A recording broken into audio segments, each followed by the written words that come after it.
সুসংহত অর্থনৈতিক ও রাষ্ট্রিক কাঠামোর ওপর নির্ভর করে একটি দেশের উন্নয়ন। আর এই উন্নয়নের গল্পের সাথে যুক্ত আমরা বিজনেস বাংলাদেশ। স্বাগত জানাচ্ছি বৈশাখী টেলিভিশনের নিয়মিত সাপ্তাহিক আয়োজন বিজনেস বাংলাদেশ অনুষ্ঠানের সঙ্গে আছি আমি সুমায়া জামান। দেশের রাজস্ব উন্নয়নের নানা সম্ভাবনার কথা জানাতে আমন্ত্রিত হয়েছেন একজন বিশেষজ্ঞ।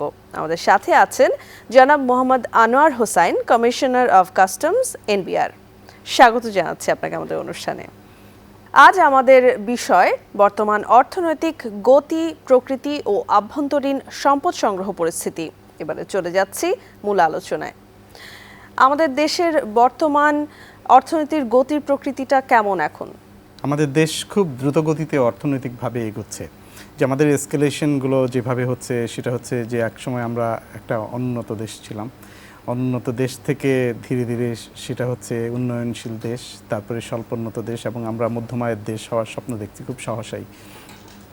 আমাদের এই যে ডেভেলপমেন্টগুলো হচ্ছে ইকোনমিক্যালি, এবং একই রকমভাবে বিভিন্ন ধরনের সোশ্যাল ইন্ডেক্সে যেই পরিবর্তনগুলো আসছে, আমি অবশ্যই বলবো যে ধনাত্মক পরিবর্তন, যেগুলোকে ডেভেলপমেন্ট বলবো আমরা, সেটা যে হচ্ছে সেটা খুব দ্রুত গতিতে হচ্ছে তুলনামূলকভাবে বলা চলে।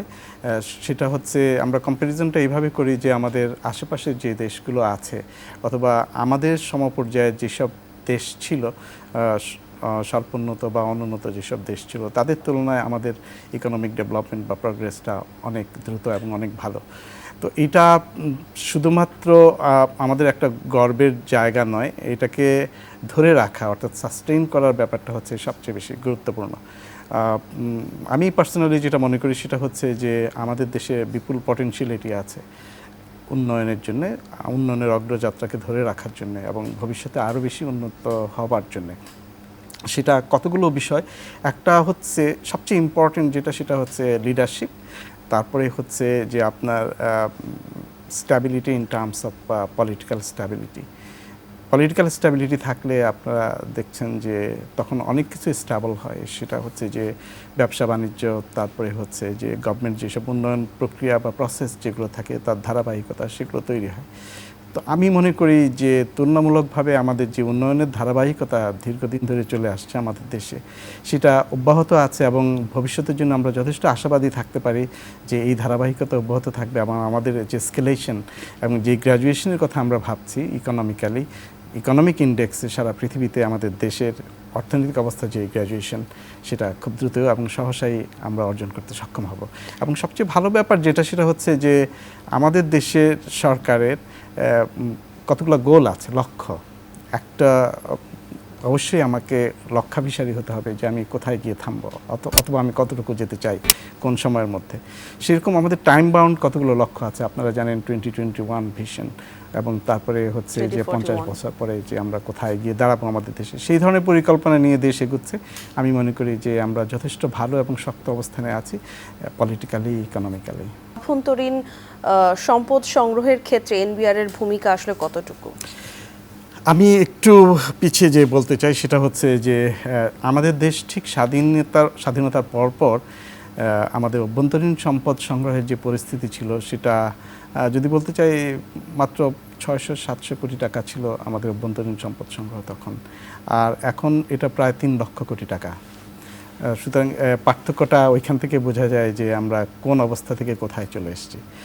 একই রকমভাবে এটি শুধুমাত্র অভ্যন্তরীণ সম্পদ সংগ্রহ পরিস্থিতি বোঝায় না। সেই সময় আমাদের যে বাজেটের যে আকার ছিল, সে বাজেটের আকার 1000 গুণ বেড়েছে বলা চলে এই সময়ের মধ্যে। সেটা হয়েছে খুব কম সময়ের মধ্যে হয়েছে সেটা আমি বলবো না, কিন্তু ইন রিসেন্ট ইয়ার্স সেটা হচ্ছে অনেকটা বলা চলে যে জ্যামিতিক হারে। এটা সম্ভব হয়েছে আমাদের নিজেদের অভ্যন্তরীণ সম্পদের উপরে নির্ভরশীলতার কারণে। অভ্যন্তরীণ সম্পদ যেহেতু আমরা বাড়াতে পারার কারণে আমাদের আত্মনির্ভরশীলতার জায়গাটা শক্ত হয়েছে। শক্ত হওয়ার কারণে আমাদের যে নিজস্ব ডেভেলপমেন্টগুলো সেগুলো আমরা সাধন করতে পেরেছি এবং ভবিষ্যতে সেই জিনিসটা অব্যাহত আছে। রাজস্ব আদায়ের ক্ষেত্রে আসলে সরকারের কি ভূমিকা রয়েছে? রাজস্ব আদায়ের ব্যাপারটা বাহ্যিকভাবে হয়তো ঠিক ওইভাবে বোঝা যায় না যে শুধুমাত্র রাজস্ব আদায় কি হয়। রাজস্ব আদায়ের এটা একটা ভূমিকা যেটা, সেটা হচ্ছে this is reciprocal in the sense যে ইকোনমিক ডেভেলপমেন্টের সাথে সাথে যেমন রাজস্ব আদায়ে গতিশীলতা বাড়ে। রাজস্ব আদায়ে গতিশীলতা বাড়ার সাথে সাথে যখন আমাদের ইকোনমিক অ্যাক্টিভিটি বেড়ে যায় এবং সরকারের আমরা যাকে বলি স্টেট গুডস যেগুলো পাবলিক গুডসগুলো যখন তৈরি হয়, সেই পাবলিক গুডসের অ্যামিনিটিসগুলো যখন মানুষের জন্য অ্যাভেলেবল হয়, তখন রাষ্ট্রের বাদবাকি যেসব ইকোনমিক অ্যাক্টিভিটি সেগুলো আরও ত্বরান্বিত হয়। যেমন আমরা যদি সহজভাবে জিনিসটা উদাহরণ হিসাবে বলি, সেটা হচ্ছে যে যেসব ইনফ্রাস্ট্রাকচার তৈরি হচ্ছে আমাদের দেশে, বড় বড় মেগা প্রকল্প তৈরি হচ্ছে, যেমন বিদ্যুৎ উৎপাদনের জন্য আমরা বড় একটা বিদ্যুৎ কেন্দ্র স্থাপন করলাম। বড় বিদ্যুৎ কেন্দ্র স্থাপন করার কারণে বিদ্যুৎটা অ্যাভেলেবল হলো ডোমেস্টিক লেভেলে, ইন্ডাস্ট্রিয়াল লেভেলে। ইন্ডাস্ট্রিয়াল লেভেলে যখন বিদ্যুৎটা অ্যাভেলেবল হলো, তখন ইন্ডাস্ট্রিয়াল প্রোডাক্টটা বেড়ে যাচ্ছে। ইন্ডাস্ট্রিয়াল প্রোডাক্ট বেড়ে গেলে কমিউনিকেশনের সুযোগ আর একদিকে তৈরি হচ্ছে, সেটার কনজিউমার গ্রুপটা বেড়ে যাচ্ছে। কনজিউমার গ্রুপ বেড়ে গেলে তার বিপণন বেড়ে যাচ্ছে, অর্থাৎ একটা আরেকটাকে ইনস্টিগেট করছে। তো সেই জন্যে রাজস্ব নীতি যেটা, রাজস্ব পরিকল্পনাটা এমন হওয়া উচিত যেটা আমাদের স্থানীয় শিল্প, ব্যবসা, বাণিজ্য সেগুলোকে উৎসাহিত করে, সেগুলোকে প্রমোট করে এবং সেগুলোকে বাড়তে সহায়তা করে। সেটা যদি হয়, শিল্প, ব্যবসা, বাণিজ্য যখন বাড়বে, মানুষের অর্থনৈতিক অবস্থা যখন উন্নতি ঘটবে, সাথে সাথে তার প্রতিক্রিয়া হিসাবে রাজস্ব বেড়ে যাবে। আবার রাজস্ব বেড়ে গেলে সরকারের পক্ষে যেসব উন্নয়ন করা সম্ভব এবং আমরা যাকে বলি যে সোশ্যাল সেফটি নেট তৈরি করা, সেগুলো করাও সম্ভব হয়। প্রত্যক্ষ পরোক্ষ কর যেটাকে আমরা জানি ইনকাম ট্যাক্স এবং ভ্যাট হিসেবে, সেটা সংগ্রহের ক্ষেত্রে সরকার কি কি পদক্ষেপ গ্রহণ করেছে?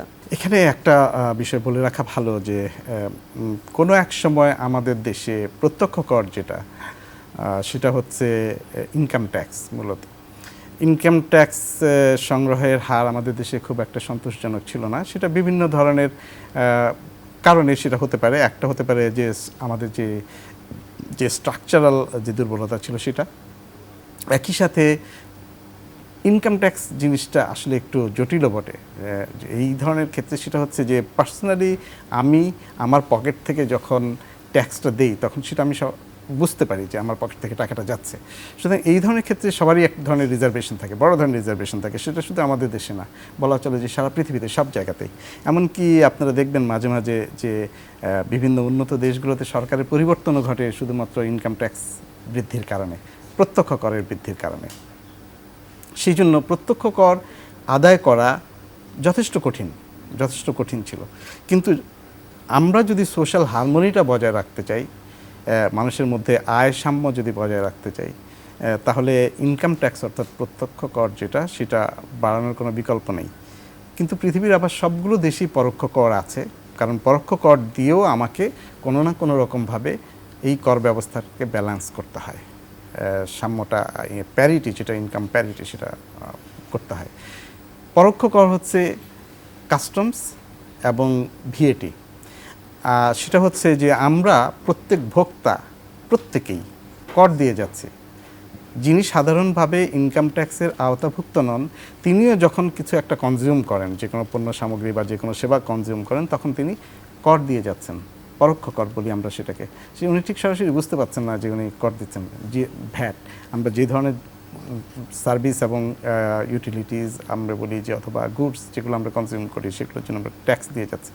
কাস্টমসের ক্ষেত্রে যখন ইম্পোর্ট হচ্ছে, র মেটেরিয়ালস অথবা ফিনিশড গুডস যা ইম্পোর্ট হচ্ছে, সেই ধরনের ক্ষেত্রে এটা ট্যাক্স দিয়ে আসছে। এবং এইটা যখন বিপণন কেন্দ্রে বিক্রি হচ্ছে, বিক্রির সময় আমরা যখন সেটা কিনছি, তখন আমরা ওই ট্যাক্স সহ ওই পণ্যটা কিনছি। সুতরাং এটা আমরা ঠিক সরাসরি বুঝতে পারছি না। সেই জন্য আমাদের মতো দেশগুলোতে পরোক্ষ কর যেটা, সেটা আদায় করা সরকারের পক্ষে তুলনামূলকভাবে সহজ। এইটাই হচ্ছে এক্সপেক্টেড। আমরা চাচ্ছি যে সেটা যে কোনো উন্নত দেশ অথবা উন্নয়নশীল দেশ, তাদের লক্ষ্য হবে যে প্রত্যক্ষ করের পরিমাণ বৃদ্ধি করে পরোক্ষ করটা কমিয়ে আনা। এর একটা কারণ আছে, সেটা হচ্ছে যে পরোক্ষ কর যেটা, সেটা সবার উপরে সমান হারে আরোপিত হয়। যেমন 15% ভ্যাট, কিন্তু সবার ইনকাম তো এক না। সেটাই, হ্যাঁ, সেটা হচ্ছে যে একজন কম আয়ের মানুষ তিনিও 15% হারে ভ্যাট দিচ্ছেন, আবার বেশি আয়ের মানুষ তিনিও 15% হারে ভ্যাট দিচ্ছেন। বৈষম্য রয়ে যাচ্ছে, সেখানে এক ধরনের বৈষম্য রয়ে যাচ্ছে। তবে এটাও আবার বড় ধরনের বৈষম্য না, এই বৈষম্যের ভিতরে আবার এক ধরনের সমতা আছে। কারণ হচ্ছে যিনি কম আয় করেন এবং কম কনজিউম করেন, তিনি কম ট্যাক্স দিচ্ছেন, যেহেতু তার কনজামশন কম। আবার যিনি বেশি কনজিউম করেন, তিনি বেশি ট্যাক্স দিচ্ছেন। ওইভাবে ওই প্রপোর্শনে 15-এর বেশি পরিমাণে 15% দিচ্ছেন। প্রত্যক্ষ করের ক্ষেত্রে যেটা হয় সেটা হচ্ছে যে বিভিন্ন স্ল্যাব করা আছে, যে একটা নির্দিষ্ট আয় শ্রেণীর লোককে কর থেকে অব্যাহতি দেওয়া হয়েছে যে তাদেরকে কোনো কর দিতে হয় না। তারপরে স্ল্যাবগুলো হচ্ছে যে যিনি যত বেশি আয় করবেন তিনি তত বেশি হারে ট্যাক্স প্রদান করবেন। তো আমাদের দেশের জন্য এটা অবশ্যই খুব ভালো একটা সাইন, যে সেটা হচ্ছে যে ইনকাম ট্যাক্স অর্থাৎ পরোক্ষ কর প্রত্যক্ষ কর যেটা সেটা আস্তে আস্তে বাড়ছে, আর পরোক্ষ কর যেটা সেটা আমরা কমিয়ে আনতে সক্ষম হচ্ছি। এবারে জানতে চাই যে এই যে জনগণ কর দিচ্ছে, কিন্তু সে অনুযায়ী তারা কি তাদের প্রত্যাশিত সুযোগ সুবিধা পাচ্ছে? অবশ্যই পাচ্ছে। আমার মনে হয় যেটা সেটা হচ্ছে এটা খুবই ভিজিবল, যেটা হচ্ছে আপনি যখন দেখবেন যে ইনফ্রাস্ট্রাকচারাল ডেভেলপমেন্ট যা হচ্ছে আমরা সেসবের সুযোগ পাচ্ছি। সেগুলো কিছু আছে ট্যানজিবল যেটা আমি সহজে অনুভব করতে পারি, কিছু আছে নন ইনট্যানজিবল গুলো, সেগুলো ইনট্যানজিবল গুলো অনেক ধরনের হতে পারে। সেটা আপনার মানসিক পরিবর্তনটাও তো ইনট্যানজিবল একটা পরিবর্তন, ডেভেলপমেন্ট। সেটা একটা আরেকটাকে বাড়িয়ে দেয়। যেরকম আমি বলি সেটা হচ্ছে যে প্রথমত আমাদের যদি ঘরে ঘরে টেলিভিশন থাকে তাহলে তার প্রতিক্রিয়া কী হয়? টেলিভিশনে যে ধরনের অনুষ্ঠান সম্প্রচারিত হয় তার ফলে মানুষ সচেতন হয় কোনো একটা সাবজেক্টে, কোনো একটা বিষয়ে, তার জ্ঞান ধারণা, তার দৃষ্টিভঙ্গি সেগুলো পরিবর্তন করে, উন্নত হয়। সেটা একটা অ্যাপারেন্টলি নন ট্যানজিবল ডেভেলপমেন্ট। একসময় আমরা কখনো চিন্তা করতে পারতাম না, আমি বড় বড় মেগা প্রজেক্ট, তারপর ইনফ্রাস্ট্রাকচারাল ডেভেলপমেন্ট, তারপরে হচ্ছে যে আমাদের রাস্তাঘাট, কলকারখানা, শিল্প, ব্যবসা প্রতিষ্ঠান, এইসবের যেসব উন্নত হচ্ছে সেই সব বিষয়ে সেগুলো দেখা যাচ্ছে, বোঝা যায়, সেগুলো নিয়ে কথাবার্তা হয়। কিন্তু কতগুলো জিনিস ছোট ছোট বিষয় অ্যাপারেন্টলি মনে হতে পারে। সবচেয়ে বেশি দরকার রাষ্ট্রের কাজটা কি? জনগণের স্বার্থ নিশ্চিত করা, জনগণের ওয়েলফেয়ার যেটা সেটা নিশ্চিত করা, ওয়েলবিংটা নিশ্চিত করা। বর্তমান সরকার যা করছে, যেমন বিভিন্ন শ্রেণীর ভাতা, বয়স্কদের ভাতা, বৃদ্ধদের জন্য, তারপরে হচ্ছে স্বামী পরিত্যক্তা, বিধবা, এই ধরনের অনেকগুলো লেভেলে মুক্তিযোদ্ধাদের যেসব ভাতা প্রচলন করেছে। আশ্রয়ণ প্রকল্প হচ্ছে, কয়েক কোটি বই বাংলাদেশে, আপনারা জানেন যে এটা একটা ইতিহাস। প্রতি বছর নববর্ষে, ইংরেজি নববর্ষে 1 তারিখে বাচ্চাদের হাতে তুলে দেওয়া হয়। এটা পৃথিবীর কোথাও নেই। এগুলো কোত্থেকে আসছে? প্রথমত যে জিনিসটা দরকার সেটা হচ্ছে যে মানুষকে শিক্ষিত এবং সচেতন করা। এই শিক্ষিত সচেতন করার ক্ষেত্রে এই যে প্রাথমিক পদক্ষেপগুলো, এগুলো অনেক বিশাল ব্যাপার। আপনারা জানি যে মৌলিক অধিকারের কতগুলো বিষয় আছে, যেমন অন্ন, বস্ত্র, চিকিৎসা, স্বাস্থ্য সেবা, এইসব। আপনারা জানেন যে এগুলোর ব্যাপক হারে আমাদের দেশে উন্নয়ন ঘটছে। সেটা হচ্ছে যে কখনো কখনো বলা হয় কিছু কিছু ক্ষেত্রে, কারণ আমরা যখন পাচ্ছি, এখন উপজেলা লেভেলে, ইউনিয়ন পর্যায়ে স্বাস্থ্যসেবা পৌঁছে গেছে, অজস্র স্কুল কলেজ হয়েছে। একসময় প্রচুর পরিমাণে স্কুল ছিল, আপনারা জানেন শিক্ষা প্রতিষ্ঠান, সেগুলোতে ছিল বেসরকারি। সেগুলো যখন সরকারিকরণ হয়েছে, তাদের শিক্ষকদের বেতন যখন সরকার দিচ্ছে, এসব কোত্থেকে আসে? সুতরাং বুঝতে হবে যে এটা আমাদের অভ্যন্তরীণ সম্পদ, যেটা জনগণ ট্যাক্স আকারে সরকারকে দিচ্ছে, সেগুলো থেকেই তারা এই ধরনের ওয়েলফেয়ার সুবিধাগুলো পাচ্ছে। একটু আগে আপনি বলছিলেন বৈষম্যের কথা, যারা কম আয়ের তারাও একই ভ্যাট দিচ্ছে, বা যারা বেশি আয়ের তারাও একই রকম কর দিচ্ছে। তো এই যে বৈষম্য কিছুটা হলেও আছে এখনো, তো সেই বৈষম্যটা কমিয়ে আনার ব্যাপারে সরকার কিংবা সরকারের যে রাজস্ব বিভাগ আছে তারা কি কোনো পরিকল্পনা করেছে? অবশ্যই এই বিষয়টাই আমি আমার আগের আলোচনাতেই বলেছিলাম। সেটা হচ্ছে যে যখনই আমরা ডাইরেক্ট ট্যাক্স, যেটা প্রত্যক্ষ কর যেটা, সেটা যেহেতু সেটাকে আমরা এনহ্যান্স করছি, ডাইরেক্ট ট্যাক্সের পরিমাণ যখনই বাড়ছে তখনই বুঝতে হবে যে সেখানে বৈষম্যটা কমে আসছে বা কমে আসার চেষ্টা করা হচ্ছে। বাট ট্যাক্সেশন সিস্টেমই একমাত্র সিস্টেম না যেটা মানুষের বৈষম্য কমিয়ে আনতে পারে। সবচেয়ে দরকারি সিস্টেম যেটা, সেটা হচ্ছে ডিস্ট্রিবিউশন সিস্টেম। ডিস্ট্রিবিউশন সিস্টেমের বহু ধরনের বৈশিষ্ট্য আছে। সেটা আমি কিছুক্ষণ আগে আপনাকে বলেছিলাম যে প্রান্তিক লেভেলে জনগণের জন্য তাদের যেসব অ্যামিনিটিসগুলো আছে, মৌলিক যেসব প্রয়োজনগুলো আছে, সেগুলো নিশ্চিত করা। অ্যামিনিটিসগুলো কি? আমাদের বেসিক যে প্রয়োজনটা সেটা হলো খাদ্য। খাদ্যের ক্ষেত্রে আমরা যেটা করি, আমাদের স্ট্যাপল ফুড হচ্ছে ভাত, চাল। যেটা এখন চালের দাম কত? আমি যদি বলি যে চালের দাম হচ্ছে সরকার যেটা ওএমএস এর মাধ্যমে নির্ধারণ করে ট্রাক সেলের মাধ্যমে সে 25 টাকা অথবা 30 টাকা, আমি ঠিক দামটা সম্পর্কে নিশ্চিত না, আমি বলবো যে চালের দাম হচ্ছে 30 টাকা, because you are at your liberty, আপনি যে 30 টাকায় চালটা কিন্তু কিনতে পারছেন। দেশের সামগ্রিক যে উন্নয়ন হচ্ছে এত কিছুর মধ্যেও কর জিডিপির রেশিও বাড়ানোর জন্য সরকার আসলে কি চিন্তা ভাবনা করছে বা কি পরিকল্পনা করছে, সেই সাথে তাদের রাজস্ব বিভাগ? এ বিষয়ে জাতীয় রাজস্ব বোর্ডের অনেকগুলো পরিকল্পনা আছে। এটা শুধু পরিকল্পনার মধ্যেই সীমাবদ্ধ নেই। আমি প্রথমেই আপনাকে বলেছিলাম, সেটা হচ্ছে যে স্বাধীনতার ঠিক পরপর আমাদের কর আদায় ব্যবস্থার চিত্রটা কী ছিল, এখন সেই চিত্রটা কোথায় গিয়ে দাঁড়িয়েছে। সুতরাং এটা থেকে যেটা বোঝা যায় সেটা হলো যে আমাদের কর আদায় ব্যবস্থা অনেক বেশি সংহত হয়েছে। যেমন যদি বলি যে কর আদায় 20, 25, 50 গুণ 100 গুণ যদি বেড়ে থাকে, আমাদের লজিস্টিক্স, আমাদের ম্যান পাওয়ার, সেগুলো তো ঠিক ওই পরিমাণে বাড়েনি। তার মানে কি বেড়েছে? সেটা হচ্ছে দক্ষতা। সেই দক্ষতা বাড়ার জন্য কি হয়েছে সেটা হচ্ছে যে আমাদের নো হাউ, আমাদের উইলিংনেস, আমাদের পলিসিগত যে আধুনিকায়ন, সেগুলো একই সাথে সাথে যে জিনিসগুলো সবচেয়ে বেশি দরকার সেটা হচ্ছে যে আমরা বেশিরভাগ ক্ষেত্রে বলি অটোমেশন, সেটা হচ্ছে ডিজিটালাইজেশন, সেই জিনিসগুলো হচ্ছে এবং হচ্ছে মানে অনেক আগে থেকে হয়ে আসছে। তার মধ্যে আমি একটা বিষয় বলতে পারি, সেটা হচ্ছে যে বাংলাদেশ কাস্টমসে স্পেশালি যখন অ্যাসিকোডা চালু হয় 1994-95 সালের দিকে, সেটা বলা চলে যে বাংলাদেশের কোনো সরকারি পর্যায়ে পাবলিক সেক্টরে সবচেয়ে বড় অটোমেশন। অত বড় অটোমেশনটা প্রথম দিকে যত বিশৃঙ্খলই থাকুক, সেটা কিন্তু আমাদেরকে আরও অনেকগুলো ক্ষেত্রে অনেক ধরনের তথ্য দিয়েছে। কারণ হচ্ছে যে আমি যখন একটা পলিসি তৈরি করতে চাই, আমাকে তথ্যের উপরে নির্ভর করতে হয়। বাংলাদেশ কাস্টমসের তথ্যের উপরে নির্ভর করে আমাদের এখানকার ইকোনমিক পলিসিগুলো নির্ধারিত হয়েছে। যেমন আমাদের কাস্টমসের তথ্য উপাত্ত থেকে bureau of statistics, ministry of commerce, ministry of industries, Bangladesh bank, তারা তথ্যগুলো পেয়েছে আমাদের কম্পিউটারাইজেশনের কারণে। সেটা ধাপে ধাপে এই অ্যাসিকোডা সিস্টেমটাকেই উন্নত করা হয়েছে। এখন অনেক ধরনের প্রোগ্রাম আছে, ব্যাপক প্রোগ্রাম আমি আপনাকে বলবো। সেটা হচ্ছে কাস্টমসের অটোমেশনের ক্ষেত্রে, ভ্যাটের অটোমেশনের ক্ষেত্রে আপনারা জানেন যে নতুন ভ্যাট আইন চালু হতে যাচ্ছে, যেটা হচ্ছে পুরোপুরিভাবে আপনার অনলাইন নির্ভর। সেটা হচ্ছে যে আমরা যখনই ভোগান্তির কথা বলি এবং ইন্টারাকশনের কথা বলি, যে করদাতা এবং কর সংগ্রহকারী যারা, তাদের মধ্যে ইন্টারাকশন, সেটা ফিজিক্যাল ইন্টারাকশন সর্বনিম্ন পর্যায়ে কমে গিয়ে সেটা হবে অনলাইন বেসড।